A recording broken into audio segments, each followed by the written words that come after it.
When they don't need me, I can want them.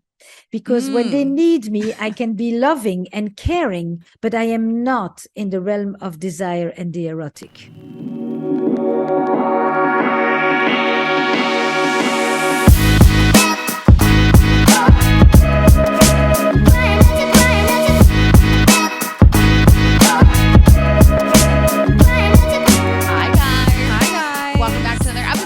Girls Gotta Eat. Welcome back. It's your birthday week. It's my birthday. Well, we're recording prior to my birthday in advance, but happy July. This is the first episode of July. Best month of the year.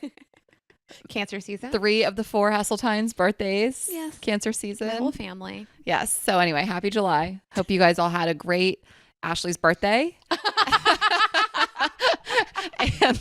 and the 4th and all the things. And half of you are probably jet setting this month, like everyone else. I hope you didn't miss us last week. We missed you, but we're coming back strong. It is Esther Perel Day. Oh.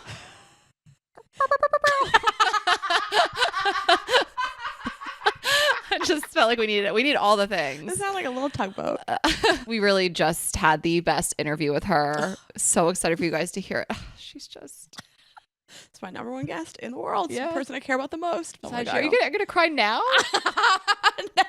Your eyes look glassy. She's so Or are you just in pain? No, I'm not in pain. I feel good. I'm doing good. I also have new titties. It's New Titty July. We love to see all it. about it. Okay, we'll thank our partners. We'll jump right in. Thanks to HelloFresh for supporting Girls Gotta Eat. Go to HelloFresh.com/GGE50 and use the code GGE50 for 50% off plus free shipping. And thanks to Buffy for supporting Girls Gotta Eat. Buffy makes award-winning bedding that's soft on you and soft on the earth. For $20 off your Buffy order, visit buffy.co and enter promo code GGE. Yes, and thanks to ZocDoc for supporting Girls Gotta Eat. ZocDoc is the only free app that lets you find and book doctors who are patient-reviewed, take your insurance, are available when you need them, and treat almost every condition under the sun. Go to ZocDoc.com/GGE and download the ZocDoc app to sign up for free and book a top-rated doctor. And we'd like to thank Nutrafol for supporting Girls Gotta Eat. Nutrafol is the #1 dermatologist-recommended hair growth supplement, clinically shown to improve visible thickness and strength. Go to Nutrafol.com and enter the promo code GGE to save $10 off your first month subscription plus free shipping on every order. Okay, so I have new boobs. You have a new nail color. I've been meaning to talk about this. Oh, yeah? Yeah. You went back to red. We talked about red being this like very classic color. So I think I'm sticking with green for the summer for a bit, but you are switching it up. So red, I was already thinking about it. And then I did get a request. On the request line. Can you say this? This was funny. Can we talk about it? Well, you said I got a request, and I was like, obviously, it's his butthole that your finger is going to be in. That was my first thought. We've already said we're not putting these in buttholes. But Emily Moore said you could just glove it.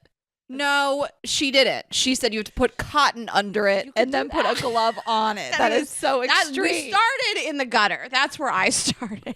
First of all, I want to shout out to my nail tech, Julietta, because this color is a combination of 2 other reds. So I go to this place and they just have like all the colors on the color wheel thing. And I just wanted red, but I couldn't find the perfect red. And I was just like staring at it as she was taking off my previous extensions. Like, what am I going to do? I don't feel any of these. I don't feel them in my soul. I know. And then she took off her gloves to like get restarted. And I was like, what is that red? What is on you, Julietta? And she was like, I combined 2 colors. I did 1 coat of one and 1 coat of the other. And I was like, that's it. That's the red. And she was like, it's very reminiscent of OPI's Big Apple Red. And then the 2 colors that we combined, one is called Iconic and one is called Diva. So this is Iconic Diva. I love it. But I was thinking about going back to red because these would have been my birthday nails. And then I told the person that I'm seeing, like I'm getting my nails. He was like, what are you up to today? Yada, yada. I was like, nails. And he said, can I weigh in? I was like, okay, sure. Like curious what he was going to say, even though we know all guys like red nails, even if they don't know why, they do. So we're both like typing. He was like, can I weigh in? I said, yes. At the same time, we both sent each other a text and mine says, because they'll be digging into your back. And his says, because I'll be holding your hand. Different vibes. You're like, I'm going to tell him what a slut I am. And he's like, I'm going to treat her like a lady. I was being sexy. I know. I really like what you said.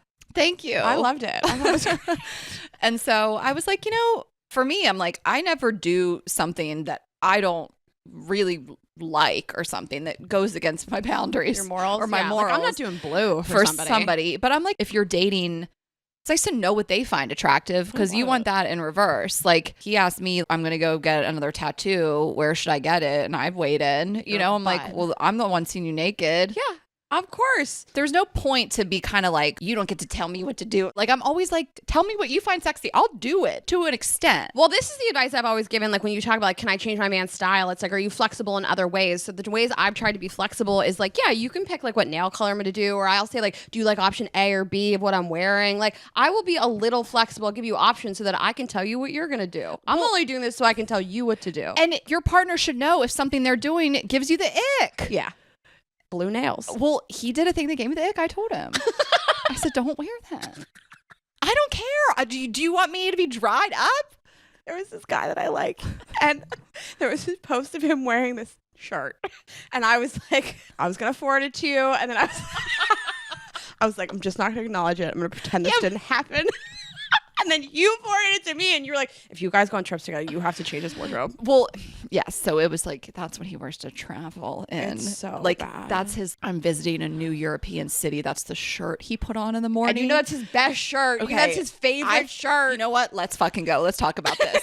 Some of the stuff that guys wear to travel is not okay. Like, that's when we pack our best things. We have every look. If we're going on out of the country, Mexico, European vacation, whatever, like Jenny is already packing. We're 6 days out from leaving for my birthday. Actually, I was laying on my deathbed here after surgery. I placed like 20 orders online for the stuff I was going to wear weeks later in Mexico. Yes, and guys will wear a jersey. Like a soccer jersey. Guys will wear a jersey. If you are wearing a jersey in Europe. I just gagged. A soccer jersey. Have you ever even played soccer? Do you even watch soccer? What are you doing? Can't. We are in Positano, sir. You are wearing a flip-flop and a jersey. And I have worn a beautiful linen dress from Reformation. Oh my gosh. Yes, exactly. Like this outfit got planned 2 months ago. Right down to the sandal, right down to the jewelry, to the accessories, to the bag. I've been doing Instagram stories, this or that. I have been polling people on what I'm bringing on this trip. Right. Unbelievable. Yes, exactly. Honestly, I like packing for somebody because I can decide what you wear. But I'm just like, we got to get ahead of it because, you know, I'm packing last minute. And if we have to pack you too, we're not making the flight. I feel like I can pack somebody else quicker. I can like, I know exactly what you look good in. I'm just like, when I pack. That's so true. I will have a hysterical meltdown. It takes me 3 hours and a whole bottle of wine. I'm crying by the end of it.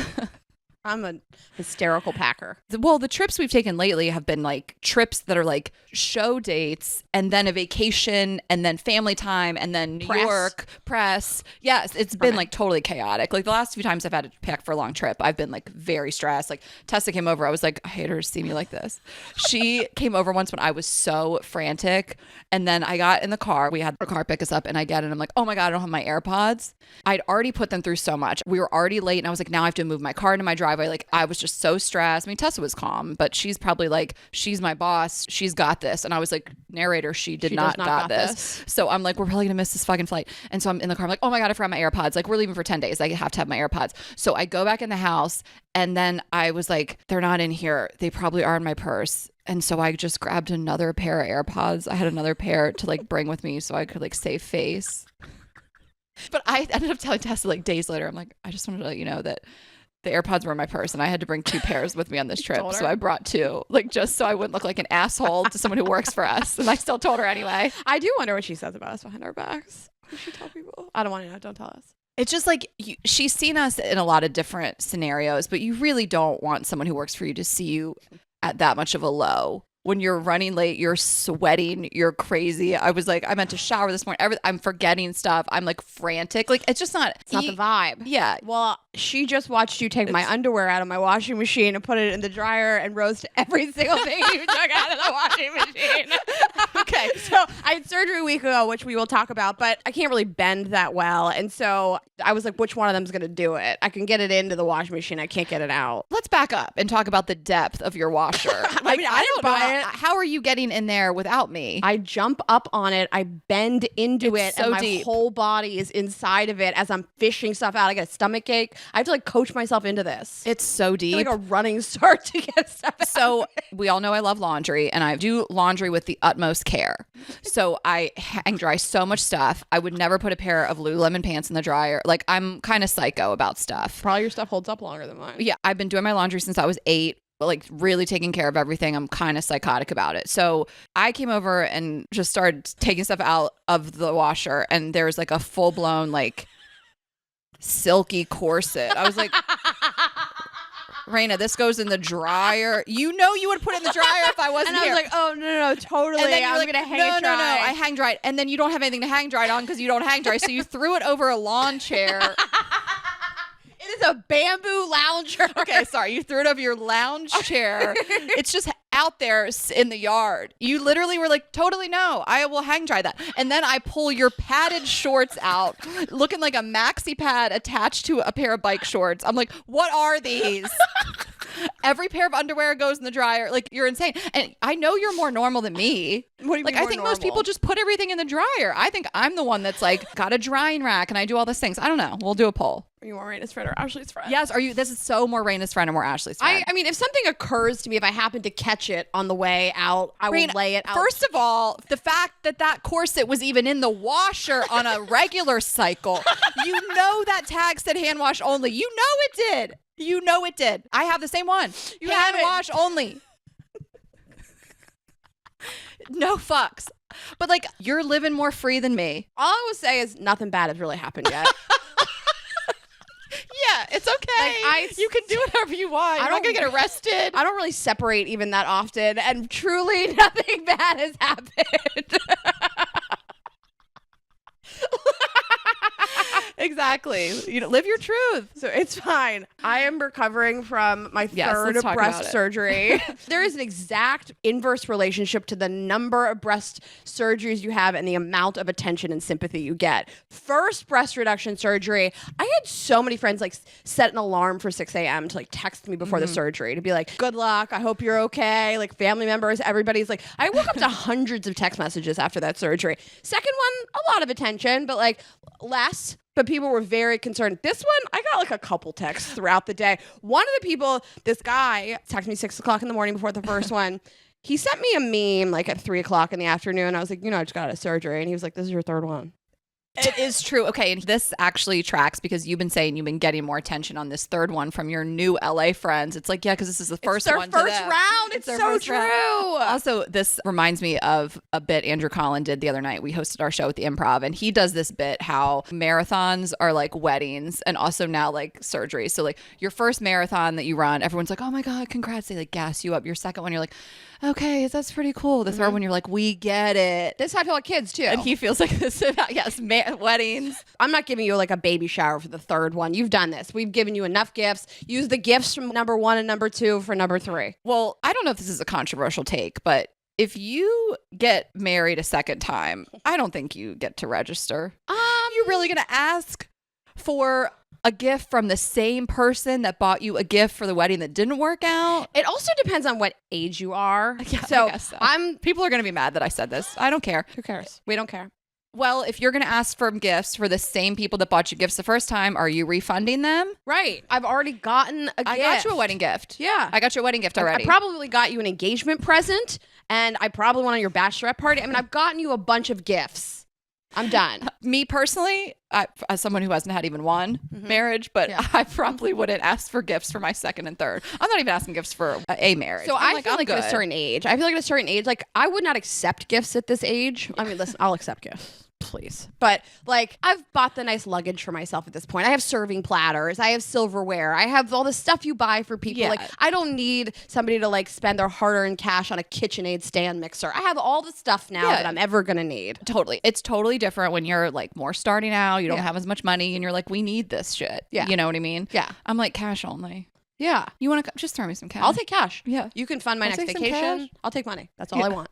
Like in Goodfellas, just hand me an envelope full of cash. But this experience was really so wonderful. It is night and day compared to my last one. Like, I actually think that I would have healed so much better after the second time. I can't stop thinking about it. Like, I never would have gone through what I went through had the first experience been like the third experience. Like, this doctor's office, this girl who works there, her name's Danny at Dr. Barrett Plastic Surgery. She's just phenomenal. She found us. She's the one that reached out. And I just love her so much. And she's really been with me like every step of the way. And Dr. Barrett, the whole team's been so great. But they really like got on the phone with me and they were like, here's everything to eat and drink and avoid eating and drinking like leading up to it. Here's some supplements you should take. And right after, do XYZ do ice for 2 days afterwards. Like no fish oil, no garlic. Like they gave me this whole list. I felt really like taken care of. They prescribed antibiotics. They prescribed things for inflammation. There was so much care put into this. Everything that they recommended, I felt taken care of so well. And the first and second time, it wasn't like I got no information, but kind of. It was just like, show up and do this thing and listen to your body. And in 2 weeks, if you feel better, you start sleeping on your stomach and working out. And I woke up the first 2 surgeries. The doctor wasn't there. This time I woke up. He was standing next to the bed. He was like, how are you feeling? It went great. I opened my eyes. The first thing I saw was him saying like, it went great. He called me that day to check in on me. They sent me flowers, which I think that Danny probably did that. But it just was like a night and day experience. So I just continue to just say, advocate for yourself with doctors. If it feels like you're not getting information, you're probably not. And keep asking for it, keep pushing, and you're not being annoying. And I very much believe this. I would not have healed the way that I did after the second one and needed the third had I been given all this information.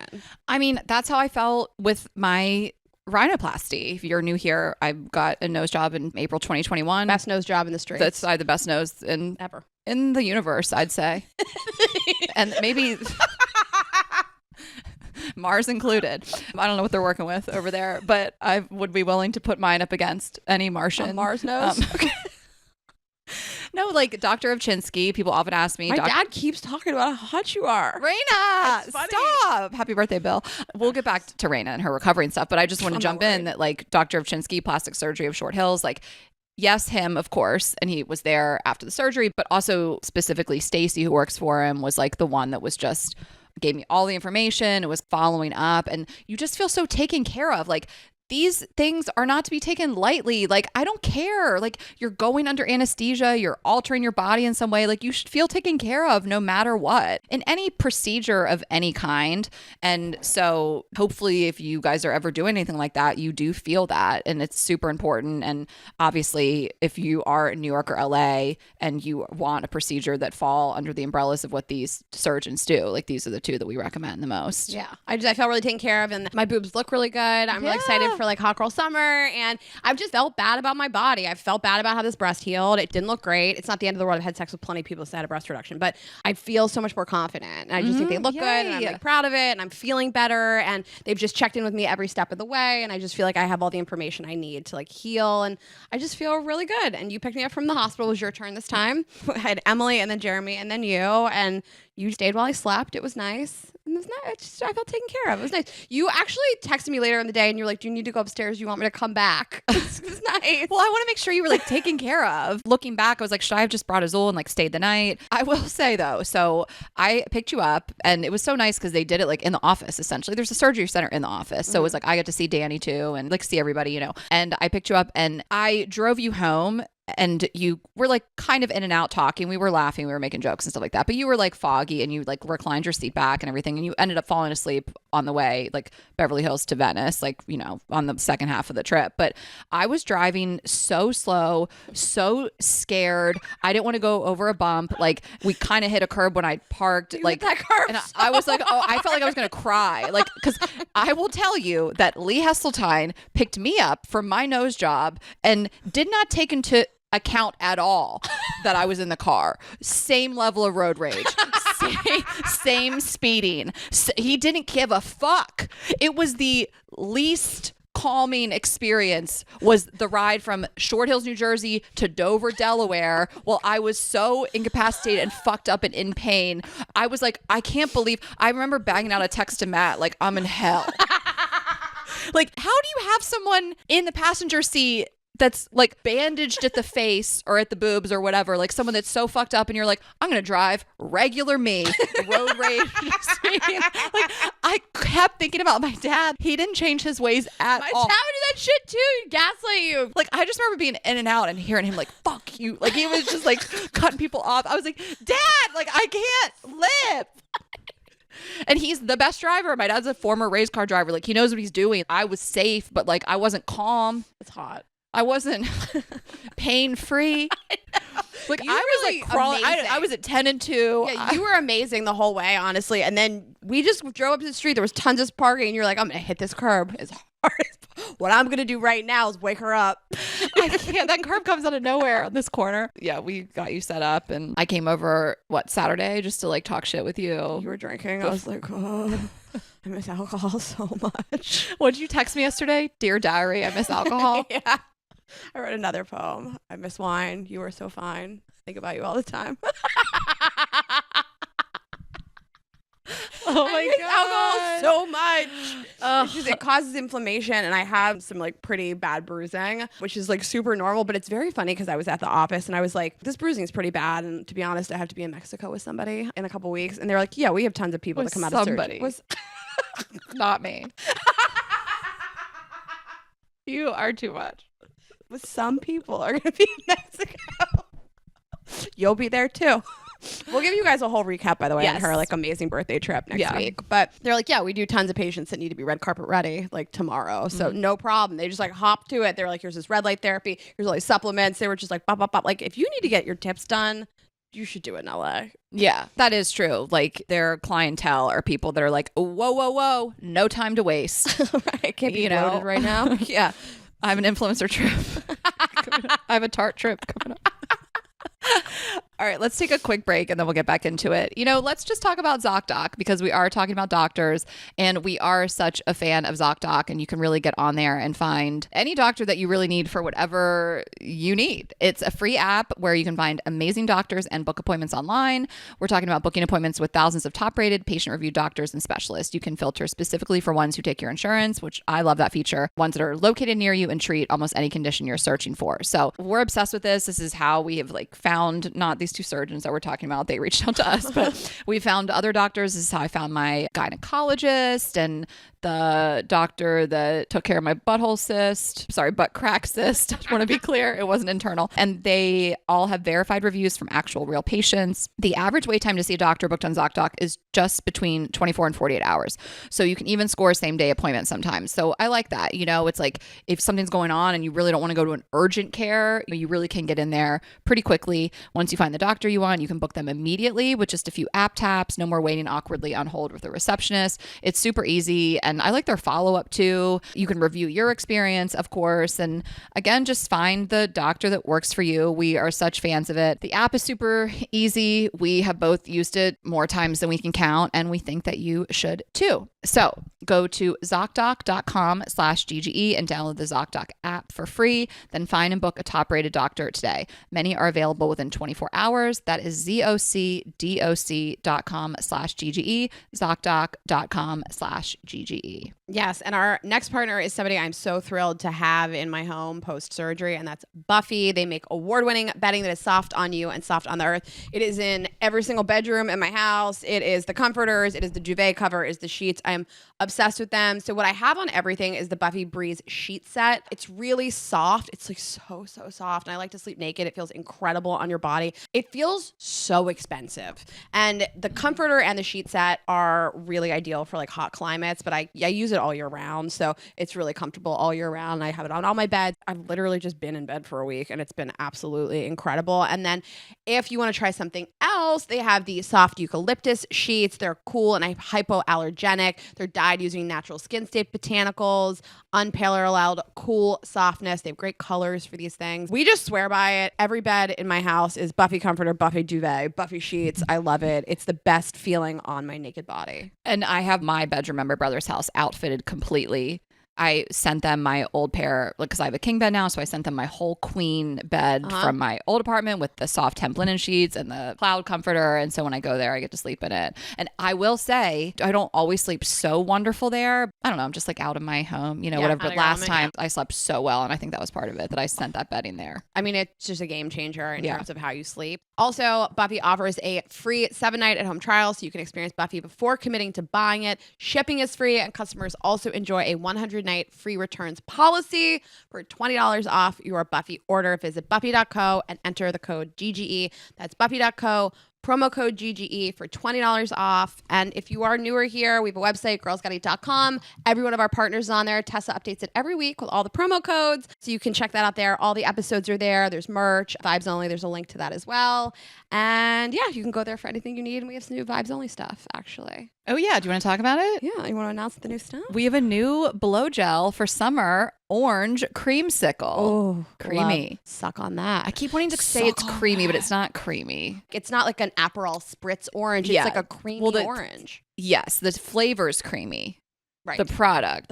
Yeah. I don't know why I'm going down this road. I was just writing some copy yesterday and I was like, I just didn't want to call it creamy and have people thinking that the viscosity is creamy. Is like cummy. Yes. So we sell this thing called Blow Gel at Vibes Only, and it's to make your blowjobs tasty and enjoyable for you. We have 2 flavors for summer. We already have the pina colada out, and our newest flavor, the orange creamsicle. So we're really excited about it. It tastes delicious. If you're like, I don't love giving blowjobs, this will make your experience even better, makes your breath good. Yeah, it just evokes images of the ice cream truck. Nostalgia. Rolling into town and now blowjobs. Harken back to when you were 12. Yes, to long days at the pool and now giving head. And these are... How old were you when you sucked your first dick? Be honest. Well... I was like 15, probably 14. It's not good. Oh my God. No, I'm pretty sure the first dick I ever put in my mouth was like my boyfriend at the end of high school. Like, I don't think I had a dick in my mouth during high school. I think it was post graduation. You know this. I mean, I didn't lose my virginity until right after I graduated. So I think that was the first guy who's like, giant dick was in my mouth. It's crazy the way I started my sexual journey. I was so warped because the first 5 guys I ever saw their dick, had it inside of me, sucked it, were giant. That's true. Okay. So the first time I saw a normal dick, I was like, oh my God, what is that thing? I was like, ew, go home. Is that even hard? I know. I was like, oh my God, he had a micro penis. And like looking back, you were like, he's just white. Just normal. Just a white guy, Ashley. Listen. No, because even like I'm thinking of the white guy like that gave me my first orgasm. Huge cock. Jewish? No. He had a barbed wire tattoo, but it was waves. Oh you know the tattoo. The guy I lost my virginity to had a panther tattoo down his entire body. Starting where? He had a brother that died, and so he got sorry. That's not what it's about. I wasn't laughing at that. No. I was still thinking about like a full body panther. So sorry. He did. So he had a brother that died, so he had a giant thing dedicated to his brother on his whole back, like shoulder blade to shoulder blade, like just big as fuck. And then he had a giant panther from like chest all the way down his pecs to butt. Whole side of the body. I don't hate a wild cat. Like, there's this guy, I remember like matching with him last summer on Hinge or something. This like young guy. I think we were both in Portugal at the same time or whatever. We never got together because I got sick. And we were like messaging the whole time. And he had just like one full, I guess, peck, right? Like one full breast was just a giant tiger head. And I was like, that's dope. It doesn't bother me. I don't care. Doesn't Andrew Collin have a tiger on his forearm? Like, I like a wild cat tat. Like a wild cat. Like a leopard. It doesn't bother me. It doesn't. It's not like a tribal tattoo. I don't care. Yeah. I don't care. I'm not into it. But the guy I mentioned, anyway, I think I mentioned this before, and you've seen the photo. It was barbed wire style around his bicep, but it was waves. Ew. Like Like waves. PacSun? It was giving PacSun. Okay, my ex has a giant naked tits out mermaid down his whole bicep. But he's like covered head to toe. At some point, it's Does like, he make it like dance? Oh, I never asked him to do that. I like that. I like a hula girl on the arm and it can dance a little. Oh, I love that idea. Maybe I'll do that because my body's a trash can now. I'll just do whatever. You know what's very funny is that you used to say at the beginning of the podcast that your body was a trash can because of what you ate, and now you've started to be healthy, and now you're just treating it like this because your the tattoos have taken place of the snacks. Oh yeah, I have a snacks tattoo. Where were we? Blow gel. I was trying to say. Oh, right, blow gel. Oh, I just want to say also, all of our blow gel flavors are limited time only, and for the fall, we are coming out with a formula that is vulva safe. So we don't recommend this for internal use right now. And also, we think your pussies taste great, so do whatever you want. But some of you have been asking, we've had some lesbian requests, actually. Yeah. We've had women who eat pussy and want to use it. Yeah. So it's not guys being like, I don't want to eat my girlfriend's pussy. Can never you come out with this? It's actually like women on women. I mean, I love the idea of even like, eat this sugar cookie. Yeah. So we are coming out with the formula in the fall with some really fun flavors that will be also vulva safe because we want some of you ladies to get on your pussies too. So that's it. Check it out, vibesonly.com. We have some really fun new products coming out in the fall as well. Finally, I'm excited. Can I give an update on my pussy? Please. So, sure show. As you guys know, I've been on birth control now since late April, and it's been amazing in every way for me. I can't stress enough. Everybody's experience is different, but I get a lot of messages about this because I've been really vocal about it. For me personally, now that we're in July, I got my first period like 5 weeks after that, so pretty regular. I have felt like I've lost a little weight. I feel a little slimmer, nothing crazy drastic. I think my boobs have shrunk a tiny bit, nothing that's that concerning. You do look thinner. Your titties aren't as juicy as they were on that trip. I know. They definitely have lost a little volume. But yeah, I do feel like I feel thinner and I feel great. I mean, sex drive is up a lot. I feel more lubricated during sex and things like that. But a lot of people have asked me, like, how am I preventing pregnancy? And I just want to... What's just funny because I was on the phone with Ryan and he was like, how is she preventing pregnancy? Yeah. And I was like, why is our video guy asking us about how you're not getting pregnant? And then I had to do a whole conversation about tracking your period. I was like, why are we here? So I want to be honest about my experience. I'm not the end all be all in this. I haven't gotten it quite figured out just yet. So obviously there are many ways to prevent pregnancy. We want you guys to certainly be able to prevent pregnancy if you don't want to get pregnant. I mean, you can get a copper IUD, which was what Raina had. That's not what I want to do. Obviously condoms, tracking your period, of course, but that's not always foolproof. And, you know, emergency contraception like a plan B. We'll also have somebody come on your face. Also the pull-out method. Well, the pull-out method, but I feel like I need to be careful because, you know, you can also always get pregnant even if you're pulling out. But I think we're going to get an email like, you guys, this isn't safe to promote the pull. Shut up. Ask your doctor. I'm not a doctor. I'm sharing my experience and I think pulling out is great. So I have utilized a few of these, but I did take a plan B and I will not be doing that again because I bled for 8 days straight. And this is not everyone's experience. I've taken plan Bs in my life, like not a ton, but I've never had this happen. And so, but it wasn't your period? It was. It just like kick started early and it was a full blown period. It wasn't spotting and it would only have been a week early, which I read. Plan B can either delay or make your period start earlier and it can be lighter or heavier, like all these different things. Like everybody's body is so vastly different. So I used to spot from it, but not. So I thought it was just spotting. I took the plan B on a Sunday. Wednesday, I got my period. I probably should have gotten it like 1 week later. And I was like, maybe this is spotting or maybe it kickstarted my period earlier. And I bled a little heavier than normal. Well, I would say significantly heavier than normal for 8 days.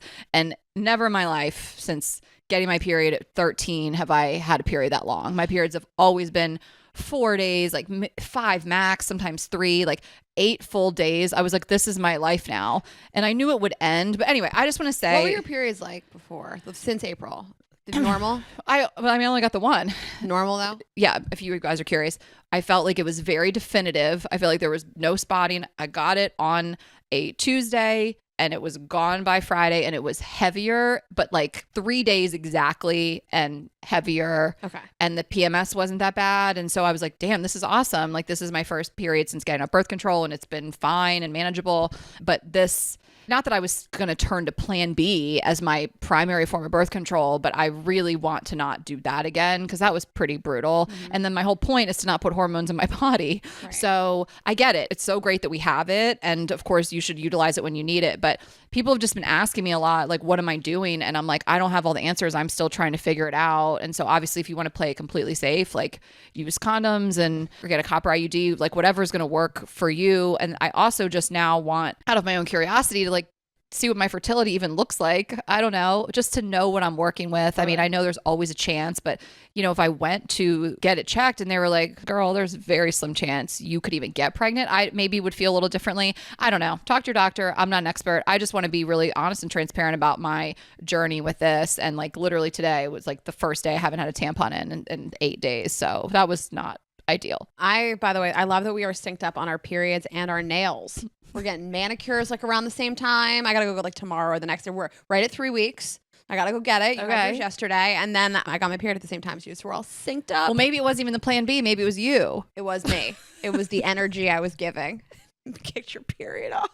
I was like so happy because I was like, I'm in so much pain. I can barely move, but at least I don't have to like shove a tampon up myself right now. And the universe was like, nope. You're getting your period today. Yeah. So anyway, be safe, you guys. And oh, can I just read this one DM? Yeah, we know you guys want an episode on this, so we do have a great guest lined up for this, probably for August. So stay tuned. I love this DM so much. Hi, Ashley. Huge fan of the podcast, but I'm an idiot and couldn't figure out where to send an email to y'all. But TBH, couldn't try too hard. She's like, I barely tried. You just go to our website. It's right there. Yeah. Okay. I've really vibed with you talking about your post-birth control journey as I stopped taking my birth control after a decade of being on it earlier this year. My body and sex drive has changed a lot, definitely more horny, etc., just like you talked about.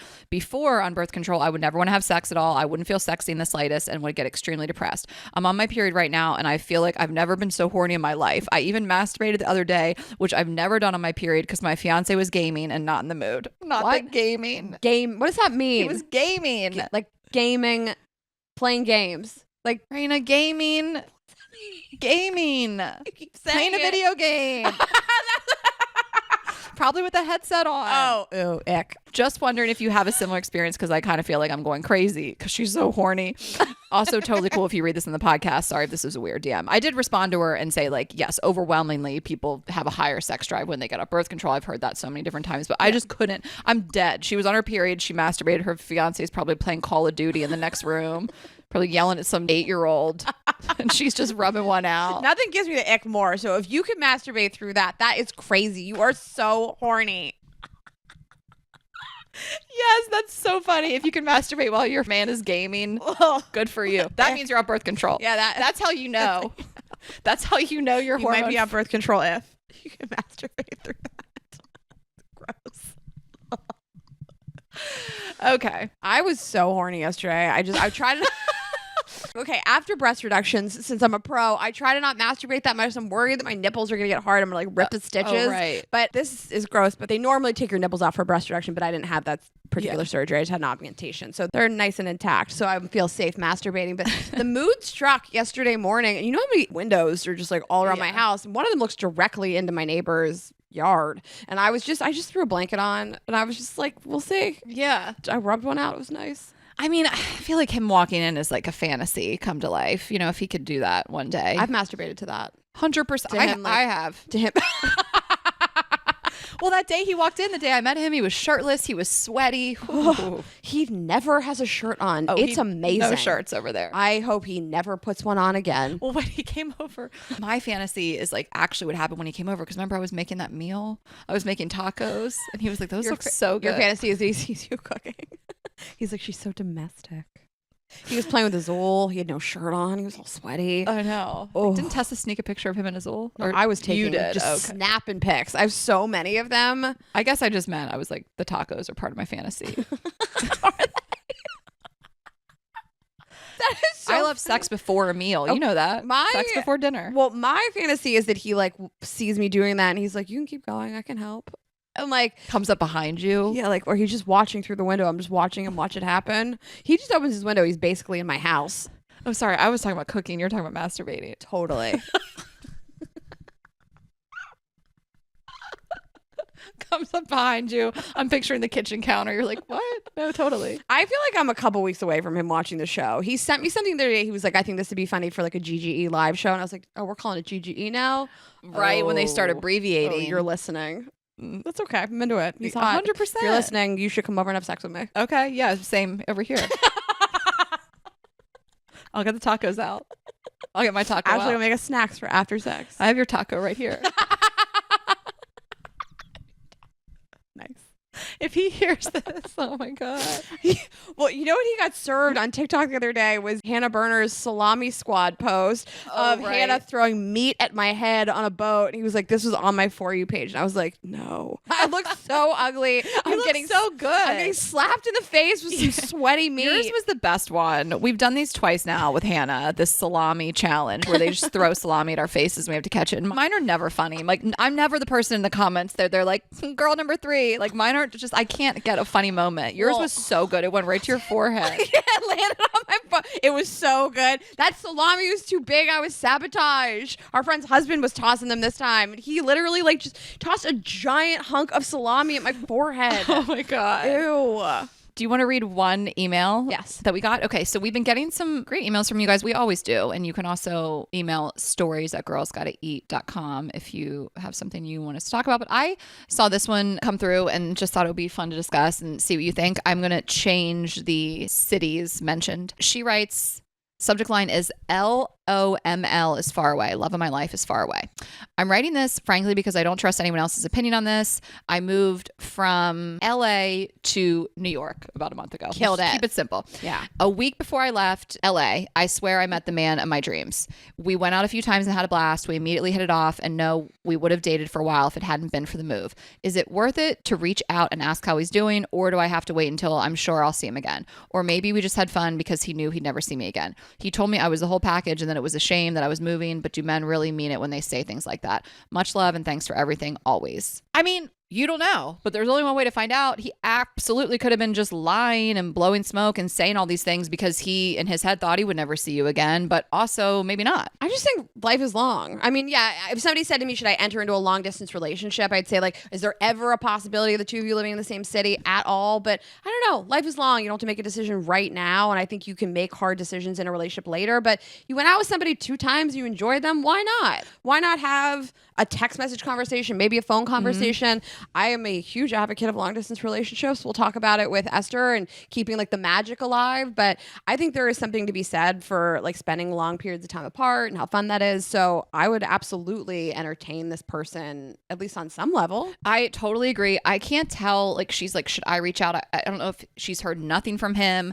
I mean, there is no harm in literally DMing with this person or texting with them occasionally. Like, don't worry about getting bogged down in the like, but are we going to date? Is he going to be dating other people? Just keep the communication alive because you never know. I mean, the person I'm like seeing now, we've DM'd for years, like casually off and on. Like, I'm thinking about a guy that I had a thing with in LA briefly in 2019, and when we moved here I reached out to him and we went out and we got drinks, we hung out a couple times. It wasn't like a love match, but like it could have been, and we're 4 years later. You know, like at the time I really liked him in 2019 and obviously it just wasn't going to work out. I was never going to think I was going to live in LA. He lives in LA, and it just kind of fizzled out.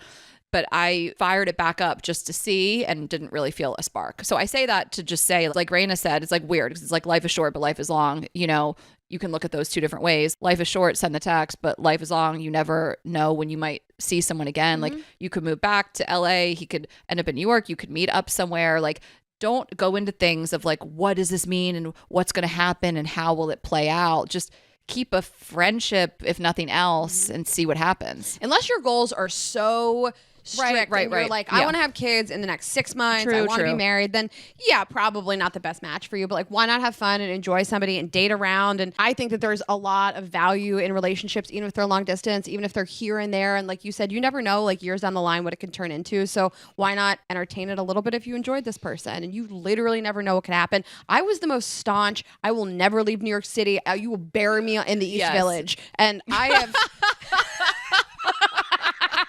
Exactly. You would have to drag me out of the city kicking and screaming. And now I'm like, I don't even care to visit. Like, well, I'm kidding. I love New York very much, very deeply. But I was like, you'll never get me out of here. Right. I mean, that guy that I was just mentioning from 2019, like, I think he saw me as just like a hard pass. Like, back then we were into each other and I was like, I'll never leave New York, you know? And he's just like, okay, chill. You know, I think sometimes, maybe you can like help me articulate this. I think that men are a little more, and I always say rational, but that's not the word. But like, I think men are just like, she doesn't live here. She's leaving. She's not coming back. Why would I bother? And I think women are more like fluid and they're like, I'll make it work. I'll make the time. I'll travel. They'll travel. Like, I think that men sometimes just like make a very surface level. That's what it is. They make more surface level decisions of like, if she doesn't live here, she's not going to live here. I'm done with this. And women are like, I'll make it work. And I think that if you express the desire to make it work, then they're like, oh, I guess I could. Yes. Like, I don't think it's wrong to say that's rational or logical. And I think they can tend to be a little more out of sight, out of mind than women too.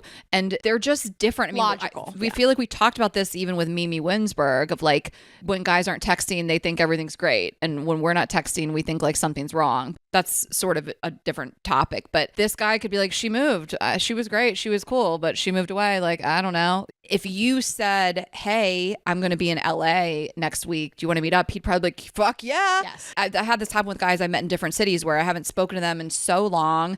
I feel like I haven't really been on their mind, quote unquote. And then I'm like, hey, I'm coming into town. And they're like, yeah, I'll drop everything. Say Absolutely. less, And I also think like men don't have the type of interactions with their friends that women do. Like men say to their friends, some guys like, what happened to that girl? And he's like, she moved. And the guys are like, okay. Like girls are like, what happened to that guy? And you're like, well, we had this really great day and I moved away. And they're like, well, text him. What's that texting been like? Why don't you call him? You never know. You could go back. What's up with him? Like women are just like, there's so much more depth to like the friendships. Men are just like, she moved away. And then I was like, okay. It's not on their minds either, but your girlfriends are going to be like talking about it, bringing it up. So like, I would reach out. Why not? Why not? Keep them on the roster. Yep. Okay. Whole squad. Whole squad ready. Okay, we are going to get into it with Esther. So exciting. But before we do, just going to tell you about Nutrafol. I am back on my Nutrafol game. I always want to be, but sometimes I procrastinate and forget to order it and take a little bit of time off. And then I just know it works because as soon as I pick back up in the routine, I can truly just see it in like my hairline. And oh, you know what? We were out with one of our new friends at the pool last week. You weren't able to make it because you got surgery, but our new friend Christina was saying that she's been taking it because she's like post baby and she feels like her hair got thinner when she had her baby and she's like noticing it grow back in with Nutrafol. I have a lot of girlfriends that have said that yeah to me. Yep. Absolutely. So if that's something that is, God, that's such a nightmare. If you get that beautiful thick hair when you're pregnant and you start losing it, I would just be, oh my God, that would like very much upset me. So hair thinning happens approximately to 1 in 2 women. If you're among them, no, you're not alone. Thinning is normal and Nutrafol helps women address it from within with science-backed supplements. So again, if you want thicker hair, you're worried about shedding, or even if stress is causing your hair to thin or whatever it is, aging. I mean, there's multiple root causes of hair thinning and Nutrafol addresses them with a whole body approach to hair health. So it is the #1 dermatologist recommended hair growth supplement, clinically shown to improve visible thickness and strength. And like we said, from postpartum to menopause, no matter your life stage, Nutrafol has 4 unique formulas to support women, drug-free, science-backed ingredients to get you the most reliable results. And it's going to just be these capsules. You'll take 2 in the morning and 2 at night. Just do it with like your morning routine, with your coffee, whatever you got going on. And you can even go to Nutrafol.com to take their health hair wellness quiz. We love a quiz, and identify the causes of your thinning hair. And they will give you a personalized plan for better hair growth through their whole body health approach. 86% of women in a clinical study reported improved hair growth after taking Nutrafol, women's hair growth supplement, for 6 months. So we are just huge fans of it. We both take it. You can take the first step to visibly thicker, healthier hair. For a limited time, Nutrafol is offering our listeners $10 off your first month subscription and free shipping when you go to Nutrafol.com and enter the promo code GGE. Find out why over 4,000 healthcare professionals recommend Nutrafol for healthier hair. Nutrafol.com, spelled Nutrafol.com, promo code GGE. That's Nutrafol.com, promo code GGE. Yes, and if you're looking for something to make cooking a little easier this summer, take a bite out of summer with HelloFresh. HelloFresh brings chef-crafted seasonal recipe flavors right to your door, featuring quality proteins, fresh produce, and plans for many lifestyles. It's no wonder why HelloFresh is America's #1 meal kit. Go to HelloFresh.com/GGE50 and use the code GGE50 for 50% off plus free shipping. I mean, Ashley and I have been cooking this for years and we love it. There's so many creative seasonal options and there's so much variety. They send you pre-portioned ingredients. There's step-by-step instructions. I like the instructions because you can reuse them and add more creative stuff to your repertoire. It is really quick and easy, any skill level. If you want stuff that's calorie smart, if you want protein smart, you want stuff that's good for kids, crowd pleasers, anything like that, especially backyard bratwurst bar with tangy key lime pie. Raina, what, girl? Did you eat the meal I came over and cooked for you? Fuck yeah, I did. I came over and I brought the made 10-minute tortellini. lunch Greek tortellini salad for Raina on Saturday and cooked it and left it in the fridge. It was really nice. Did you love it? I loved it. So good. And Just it, like, whipped sat- bread. I love the lunches. It was a big amount of food. Like we split Yeah. it. It was great. Yeah. And then it sat in the fridge for a little while. I'm just looking at like the other stuff they had this week. Oh my gosh, all three of these, such a banger. Mushu pork bowls. So mushu pork on rice, Firehouse cheeseburgers, lemon dill chicken sausage couscous. I mean, the variety is incredible. And if you like really want to learn how to cook or impress somebody or just make an easy meal, this really is the answer to all those things.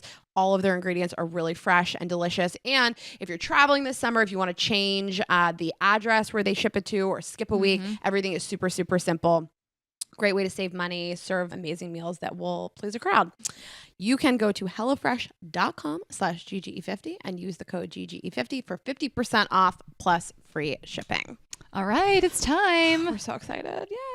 Okay, guys, we are really excited to welcome back our guest today. She is truly a world-renowned psychotherapist who has changed the landscape in terms of how we view dating and mating. She is the New York Times bestselling author of multiple books, including Mating in Captivity and The State of Affairs. Her collection of TED Talks have amassed over 30 million views, plus she is the executive producer and host of the podcast Where Should We Begin, launching with Vox Media this month. We are honored to welcome back to the show Esther Perel. Thank you. It's a pleasure to be back. Oh, it's so nice to have We're you. so glad. You were truly our favorite interview of 2021, and we're here exactly 2 years later with you again. So thanks so much I for joining remember us. it well. I remember it very well too. So, and I remember especially the before and the after. What do we do? What do we do? We just after? continued the conversation. Yeah, had we so played the much more game. to, The game was Oh, out. yes, you have a were- card game? Yes, it was best day of Raina's life. It's the best day of all 6 years of the podcast. For me, I was just like 2021. I'm like, bitch, it's all 6 years. Right? Yeah, true.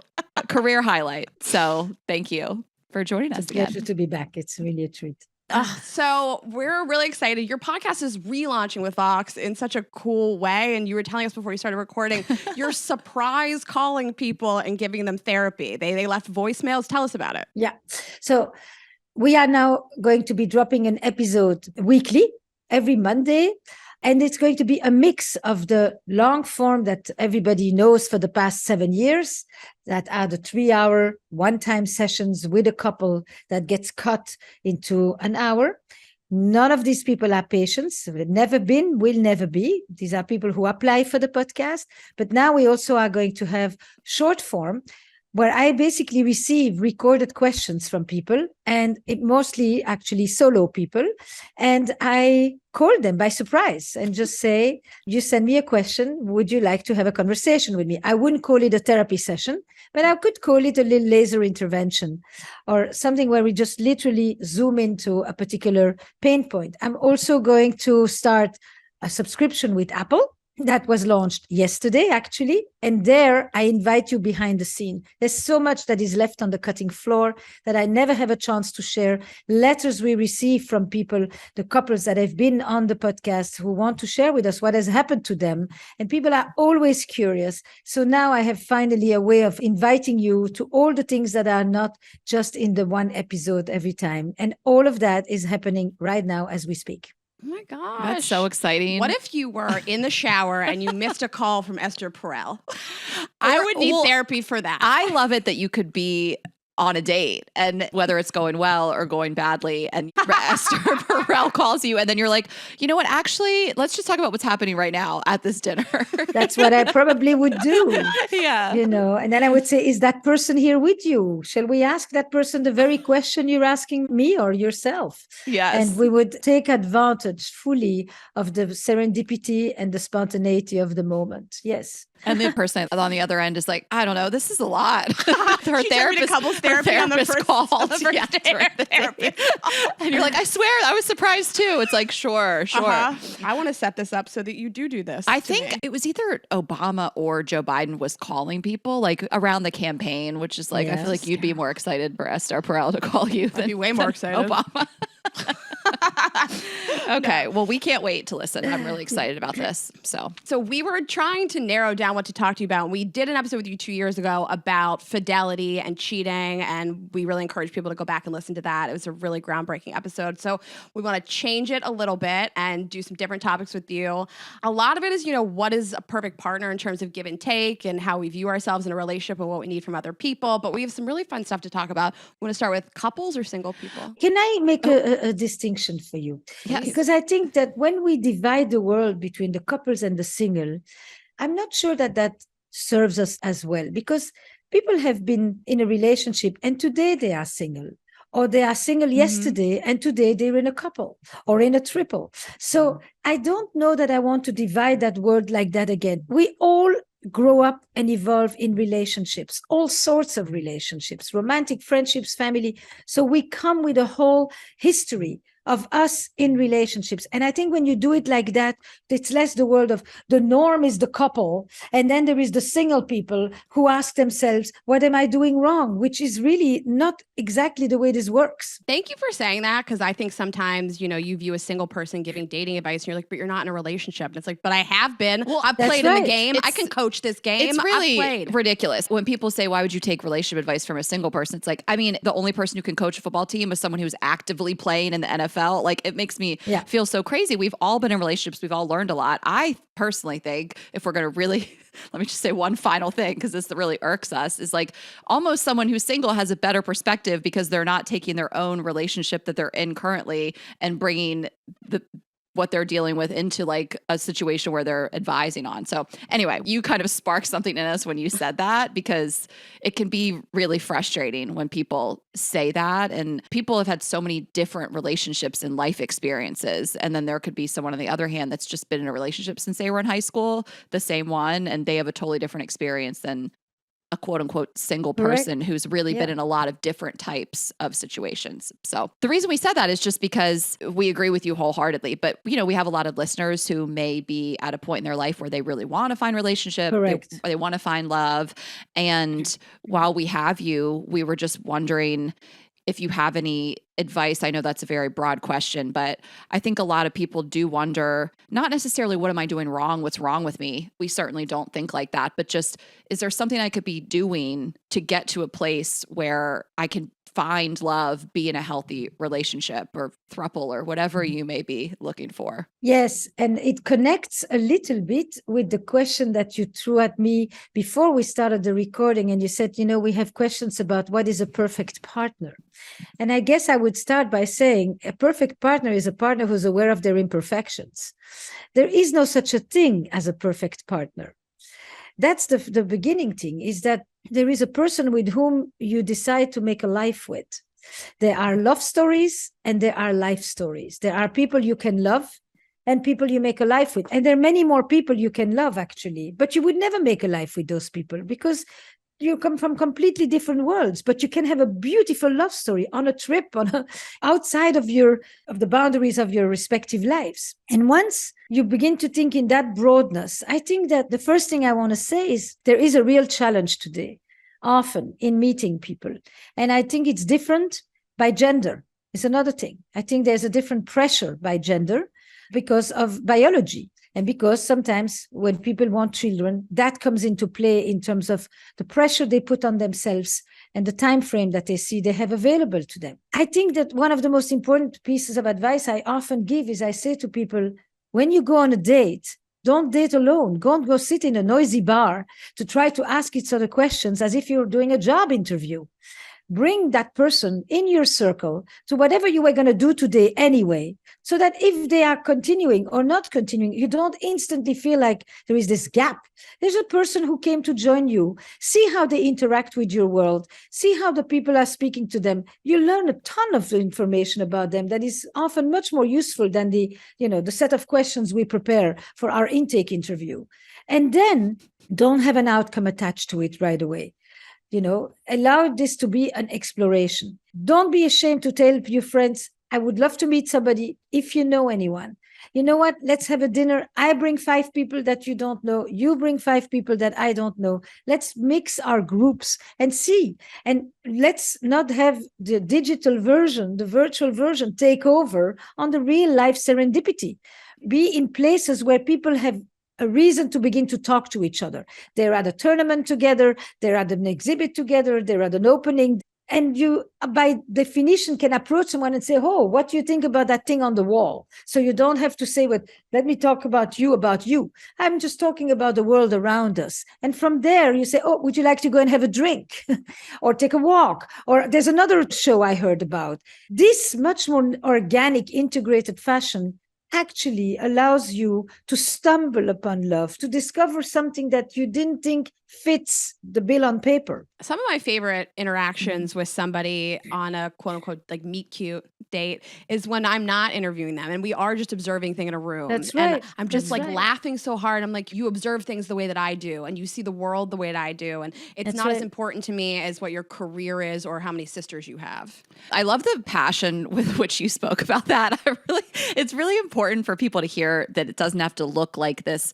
Meet someone online, go on a date, sit across from them at a restaurant, ask all these 20 questions that you have on your list. And so I love that. And I love what you said of just like bring them around your friends, what you're already doing, because that almost manufactures a more organic meeting. You know, everyone wants to just meet someone in a bar, like out of a rom-com, but it's impossible when you are finding someone online and then making a time and a date and a place to meet up with them. And I think people can get wrapped up in like, that's crazy. Why would you have a meet your friends right out of the gate? It's like, I don't know. Why not? Because that's your life. It's your life, because that's what you were going to do anyway. And so yeah. you're saying to this person, you want to get to meet me? Here, Yeah. This is how you meet me. And you're not saying, I'm bringing a date.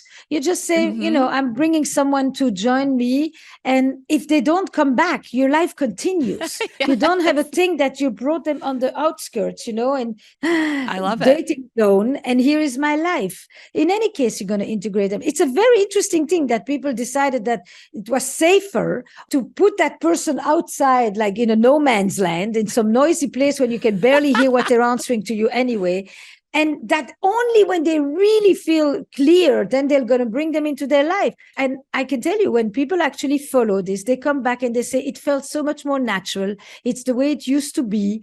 You know, I'd love for them to come again. I actually think that I could see them be friends, but I'm not interested in them romantically. You get so many data points. And then your friends are there also to be there for you in the moment and not just when you need to go and lick your wounds. Oh, it is so true. And I'm thinking, I had this birthday party last week at my house and we're newer to LA, so we had a lot of new friends here. And I had three separate girlfriends, all bring guys that they just started dating. And it was nice to just see them interact in the world. And it's not so heavy. It's not so intense. And then I think it's really important to see, how does somebody react to alcohol? How does somebody react to my friend group? Because you are going to be a part of it. So do you wallflower? Do you not talk to people? Are you rude? I love this so much. I know. And like the person that I'm seeing right now, we had a show in the city where he lives and he was like, am I going to get to take you out for a drink? And I was like, no, I don't have the time, but you come meet us after our show.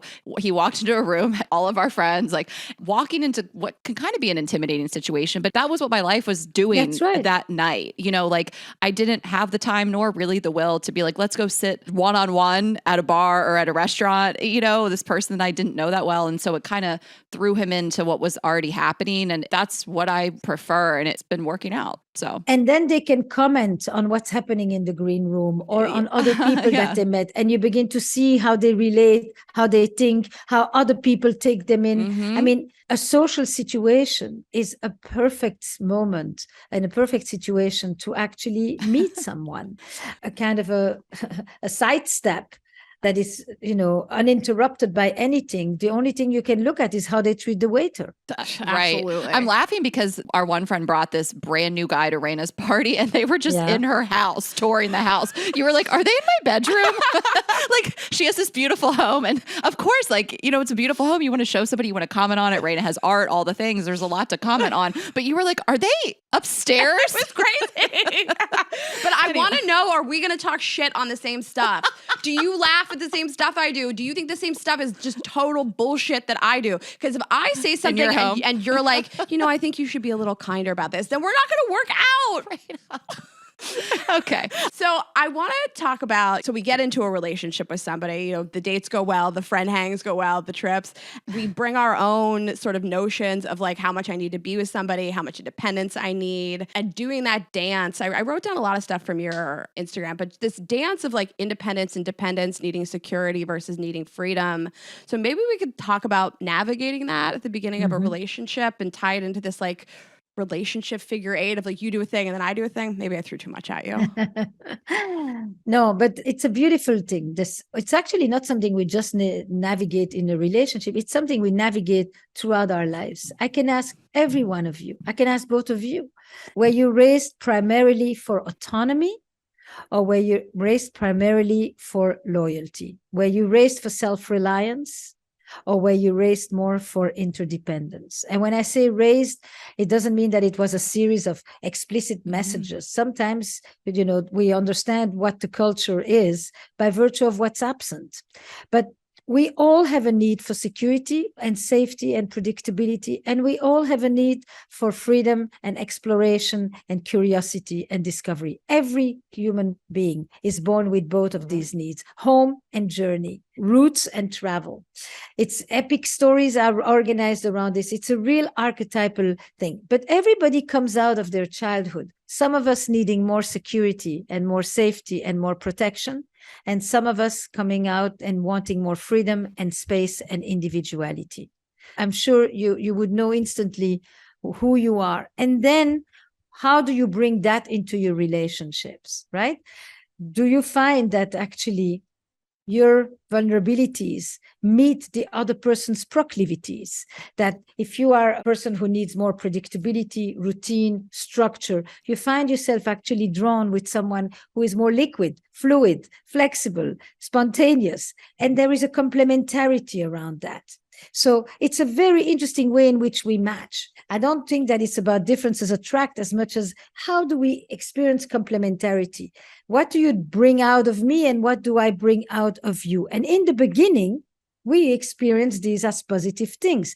I bring out your sense of exploration and you bring out my punctuality, and I bring out your sense of self-reliance, and I bring out, your sociability, etc. Figure 8 is the continuation of that. What it means is that we are not the same person in all relationships. We are not one person. We have a core to us, but we have multiple parts, multiple chambers inside this big palace here. And there are different parts of us that come out in different relationships. Different parts of us lock in with parts of another person. Typically in a relationship, we say, this is how you are, or this is who I am. And I'm saying with you. Mm-hmm. So what happens in a couple is that we often create each other, which means, for example, a figure 8 is, I'm a yeller, says one person. I just maximize, I explode. And when I do that, it just makes you very quiet for a host of reasons. That's the thing that makes you actually quite much more shut down. And when you shut down, I get agitated. And what do? I yell louder. And when I yell louder, what do? You go and take a one down even more because you don't want to explode, because you have your reasons to really stay very contained. And so the more I do X, the more you do Y. And my doing X is actually what produces your doing Y. The more I yell, the more you go quiet. The more you go quiet, the more I yell. And we draw from the other person the very behavior that we actually do not want. So here I am yelling, and you're not saying anything?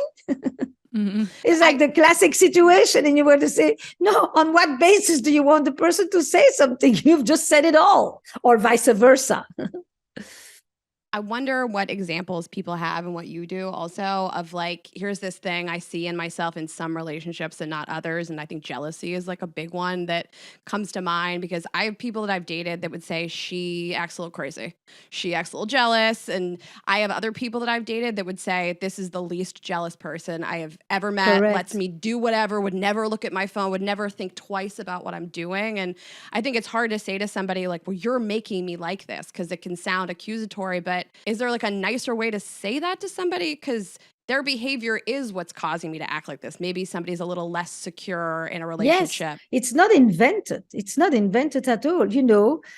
typically I am actually quite relaxed. But there's a way in which when I talk to you and your eyes roam around the whole room and you barely seem to pay attention to me, that kind of is a little unnerving to me, you know. So I may have a bit of a sensitivity to this, but my sensitivity meets your behavior. It's the meeting of these two that makes this reaction inside of me. I think if I felt that you were actually more interested when I talk to you, and I'm not thinking, that you're looking at the next best thing or that you have this wandering all the time, that makes me feel like, I'm not interesting or captivating or attractive or whatever it is enough. Shall we try that for a change? Because I don't like to react this way. I don't typically want to just put the vice on you, but there is something in the way that you act that makes me react. And I think we should take a look at that. It's a both and. I like this notion that you're not a different person with different people. I think that people who are authentic and true to themselves are going to be similar across the board, but you do change. And I go back to this notion of like, everybody says like, I feel like myself around this person, or I can be myself. And it's like, but maybe that's a little bit different version of yourself. Right? Like maybe you're a little bit different with your friends versus your family versus your partner. And that's not a bad thing, is what you're saying. It's not that we are a different person, it's that different people draw different things out of us. Mm-hmm. We are living, breathing organisms. And it's like a plant doesn't react the same way if the weather is one way or another. Mm-hmm. We are social creatures who respond to our environment. That's what I'm saying. Of course, we are the same plant with the same person, but a plant in the sun is not going to react the same way as a plant in the rain. It's completely obvious to us when I put it like that. It's the same with people. Me with somebody who is not judgmental makes me feel that I can be myself, as you say. I feel accepted. I feel I belong. I feel that I can take risks. I don't feel like you're going to, look at me with a weird face at all time. So I will talk differently.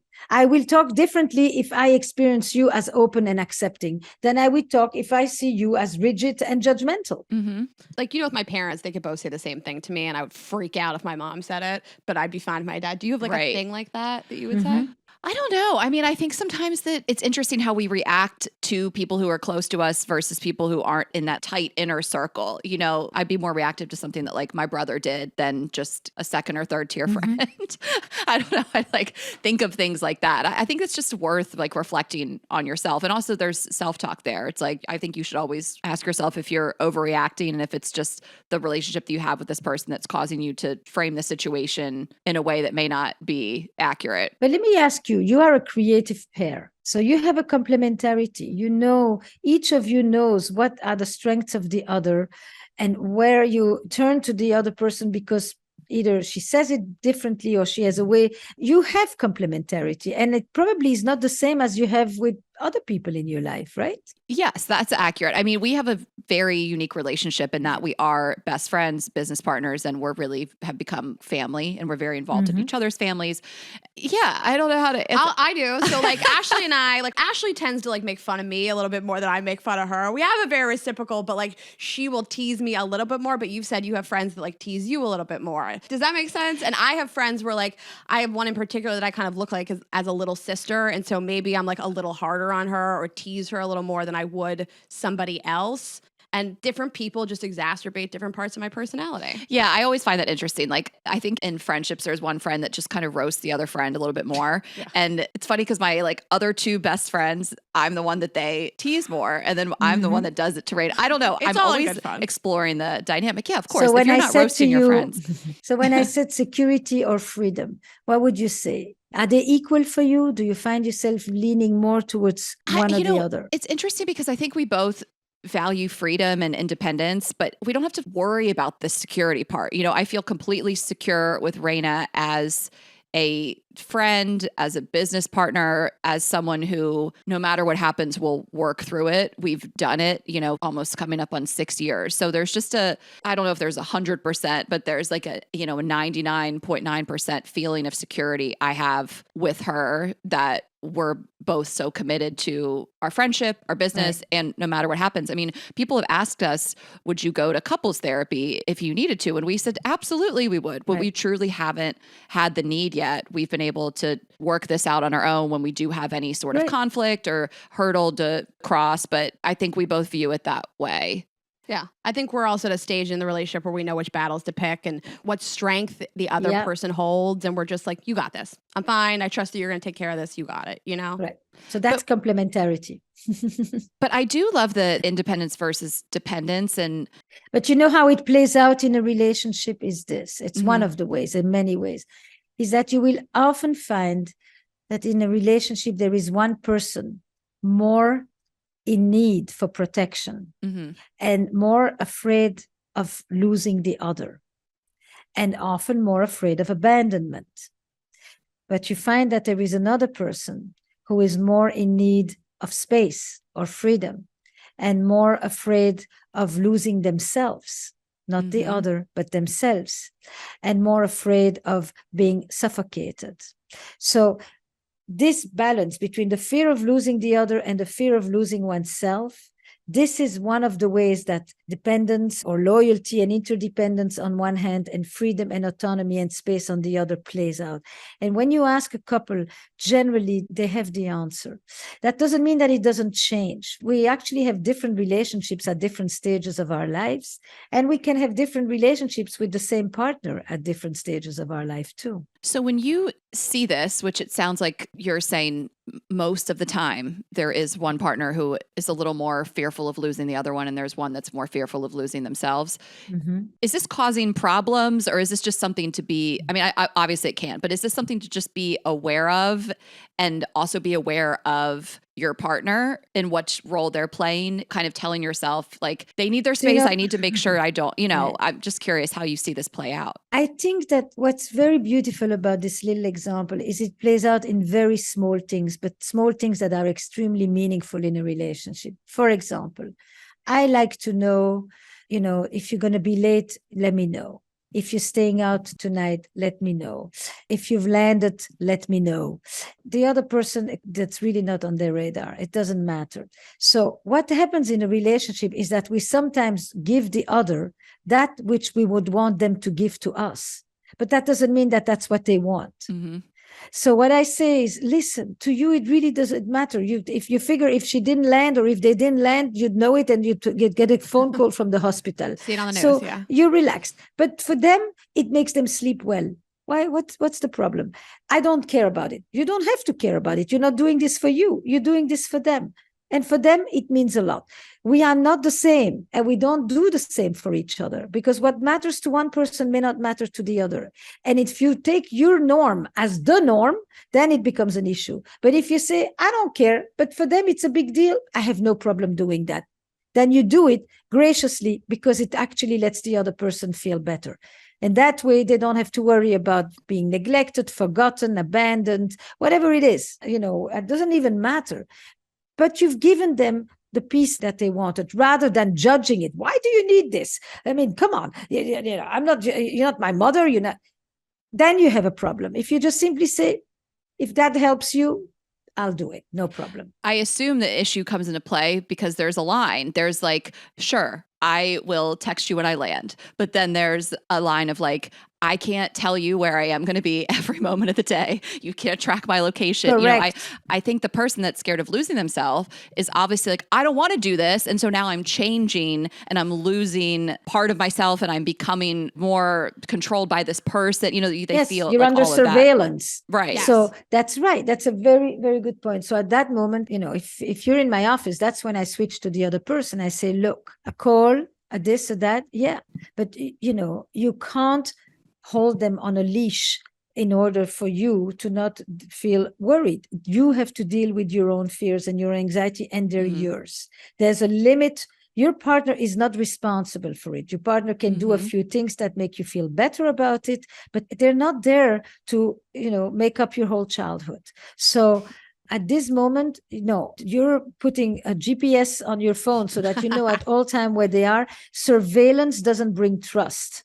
Surveillance institutes control, and control is not the same as trust, and it's not going to go well for you. So are you prepared to take a look at this? Sure. I don't want to create a cycle where somebody feels babysat by me or I'm babysitting them. And it's interesting, if you just back up from the behavior, it will make me like you more. And my example for that is like Ashley and I are on tour a lot. And if I'm dating somebody and they really need me to call them the minute I get off stage, it's probably not going to happen. You know, Ashley and I are exhausted. We've been at sound check since 6. We did a show that started at 8:30. We worked all night. I kind of just want to have a drink with my best friend. I want to go to bed. I'll send you a text that it went well. We'll talk tomorrow. And if somebody allows me that space, it makes me more attracted to them. Yes. And yes. I want them to trust me. And the fact that they do trust me is so sexy to me. But the more you apply control to me, the more I'm going to probably do those things that you don't like. It's like a cyclical thing. So you know exactly where you are on the continuum, you know, and it's not just the more they trust me, it's the more self-reliant they are. It's not just that they worry about me, it's that they are okay when I am not around. Right. They're not And needy. that, exactly, you can put that word on it. That makes me more drawn to them because there is something about that confidence, that self-reliance that allows me to go do what I need to do without having to look over my shoulder all the time and saying, are you okay? Are you okay? Well, this brings us to the fundamental attribution error, where we're talking about differences in partners. And Raina's notes say, you said this, but we all think we're more complex than our partner. Yes. You know, I started to think about, fundamental attribution error is part of cognitive psychology. And I just began to think that's a term I would really like to use in some of the work, because as a couples therapist for almost 40 years, I often realize that people come to couples therapy like a drop-off center, right? They come to bring their partner and they tell me everything that's wrong with their partner. Yeah. And they're telling me, I'm an expert and you can use me and fix it. I'll help you, you know. That's so funny. Yeah, you're just going to drop him off. Can you fix this? Fix him. Yeah, it's like the vet. So I started to think, this is so interesting. And then I looked and, you know, it's like, go back to the yelling thing. You know, if I yell, or if I'm in a bad mood, you know, it's because I had a hard day. There was a lot of traffic. You know, there are external circumstances that come to explain my behavior. Whereas if you do the same behavior and I don't give you the benefit of the doubt and the largesse of the circumstances, I see it as characterological. You know, my bad mood is circumstantial, but your bad mood is characterological. It's a part of who you are. You know, this is one of the pieces of fundamental attribution, is that we give ourselves slack. We put ourselves in a context and we see ourselves as more complex, whereas we simplify the person on the other side. And it's a very funny concept to use because people laugh when I say it like that. And it's like, it's a nice way of saying, can you take a look at yourself for a second? You know, interesting. When you behave this way, there was a whole story attached to it. When you see your partner behave this way, you don't seem to think that there is a story ever. Yeah, it's just who they are. A terrible person. They're an asshole. Yeah, they're rude for being late, even though you're late all the time. I mean, it's an example that you used in one of the Instagram reels that we were watching is about being late. And I have to check myself. I'm late a lot. And if I'm sitting there waiting for someone for 15 minutes, they're an asshole. This is a perfect example for you. I know. Or they don't care, right? Yeah, if I'm late, it's because I'm disorganized. But if you're late, it's because you're cold and you don't care and you have attachment issues. Yes. And to wrap it up, I check myself on that, you know, because the initial thought is like, I'm so frustrated, like they're this and they're that. And you're like, no, they're just like me. We're all the same. There's always circumstances. There was always traffic or disorganization or you got ready too late. And so I think this is a really important concept to think about and always reflect on. It's a great concept. It's a great concept because it's kind of neutral a little bit. It allows you to take stock and to be accountable without shaming. And that's always useful. And with friends too, obviously that's, yes. I think this is important with friends as well as any romantic partners. Like yesterday, Ashley was running around and what'd you do yesterday? You went to the DMV, you got your nails done, and then you worked out. And I was like, this is a work day. And then I was like, I took the whole week off last week.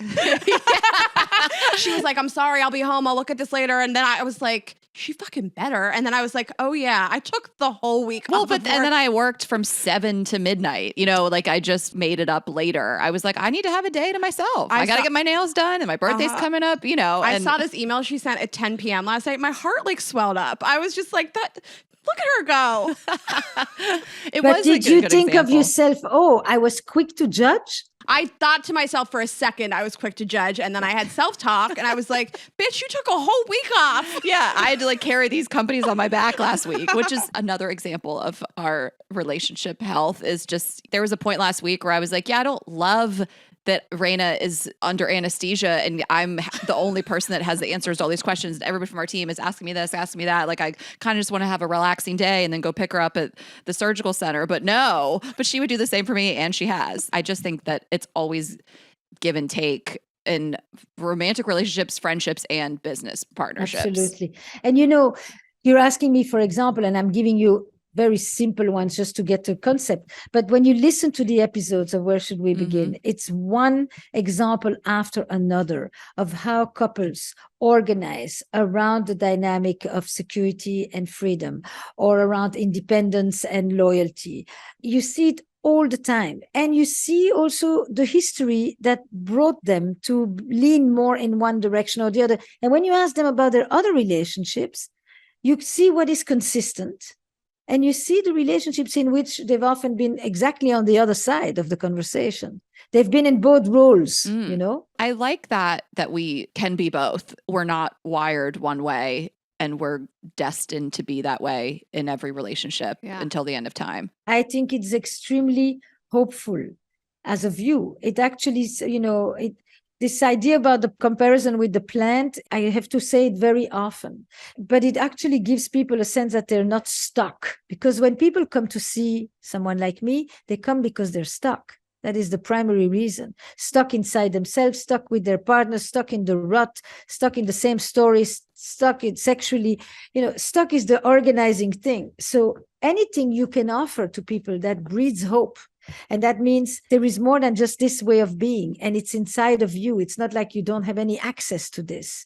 You've known it because you have done it in other relationships, or you've known it because you have other dynamics between the two of you where you don't fight like this about this at all. So you have in your repertoire other ways of dealing, but you don't know how to do it when it comes to this topic. Okay. So let's use the resources available in the system. And it's a very strength-based, hopeful approach to working with people, as I see it.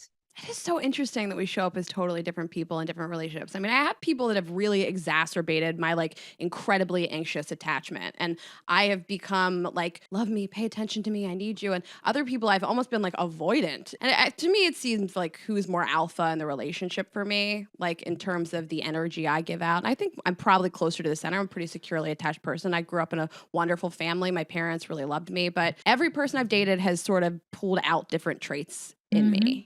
To me, it's the level of neediness. I don't really deal with it well with friends, with romantic partners. My family's not like that. When I really feel a thirsty, needy energy, I pull back. It becomes unattractive to me. And I mean, I can pinpoint it back to different relationships where I felt completely responsible for someone's well-being and mental state. But I can always detect it when I want to pull back because of it. So it's interesting because what you describe is actually a very, very common.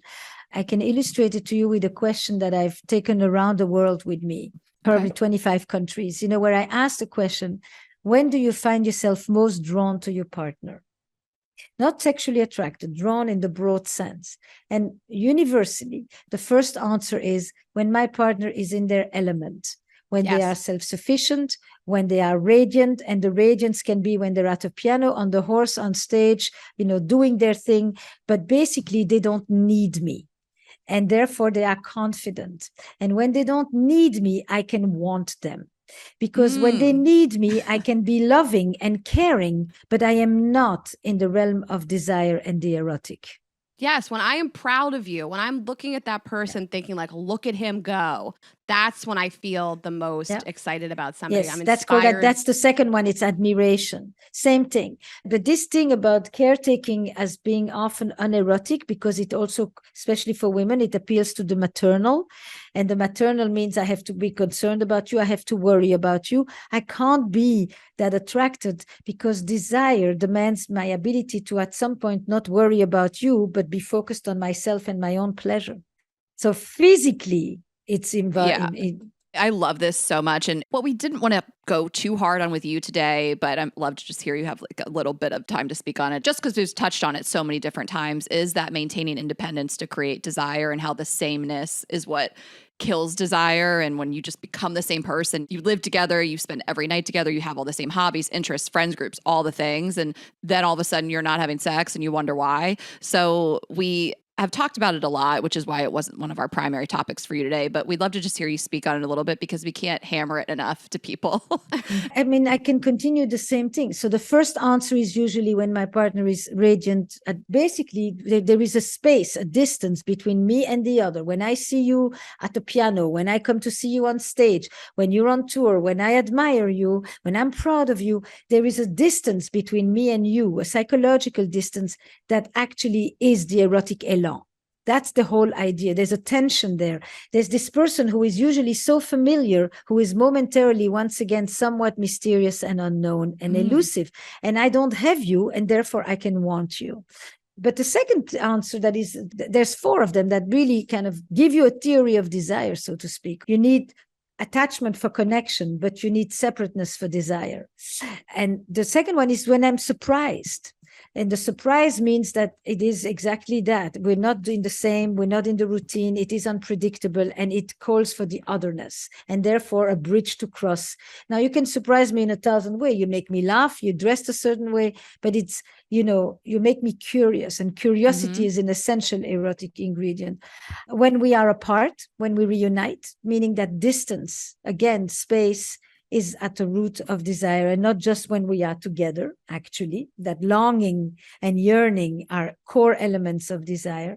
And when I see you through the eyes of another, and that's where your jealousy, Reina, comes in, that, a little bit of it, healthy jealousy, right? Yes, a little bit of it actually creates a certain tension that is an ingredient in love and desire. More of it, too much of it, makes me completely anxious and worried and fretting the whole night, and that is not a good situation. But seeing you through the eyes of another is also that the other person sees you outside of our relationship. They don't see the boyfriend, the hubby, the girlfriend, the them. They just see this person with their own appeal, and that suddenly means that you don't belong to me, and that partners are always just on loan with an option to renew, as I like to say. Yes, 10-year lease. I don't want to get married. I just want a 10-year lease. I think it's perfect advice, and it's different than like Ian Kerner, who's phenomenal. It's different than fixing your sex life. It's different than like scheduling a date night. It's like actually schedule something outside of the relationship that the person can admire or watch you do. And I think that's like really interesting and almost counterintuitive to like, how do I reignite the spark? It's not like get a butt plug and try butt stuff. It's like, well, why don't you do something that they can watch, that I guess they'll watch you with the butt plug, but do you know what I mean? No, yeah. But you're onto it. What I'm talking about is not doing it. People have done it for centuries and felt nothing. Women are experts at that.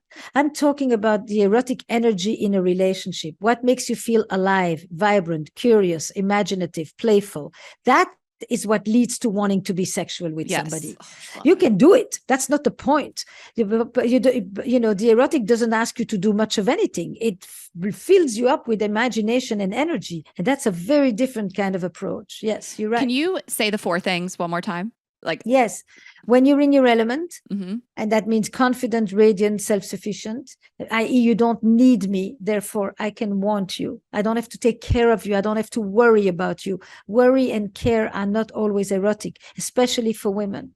Okay. Because the desire is rooted in the freedom from the burden of caretaking. Okay. And number 2, surprise. Novelty. Novelty breeds testosterone. Number 3, the triangle, away from the dyadic gaze, through the eyes of another. And number 4 is absence and longing.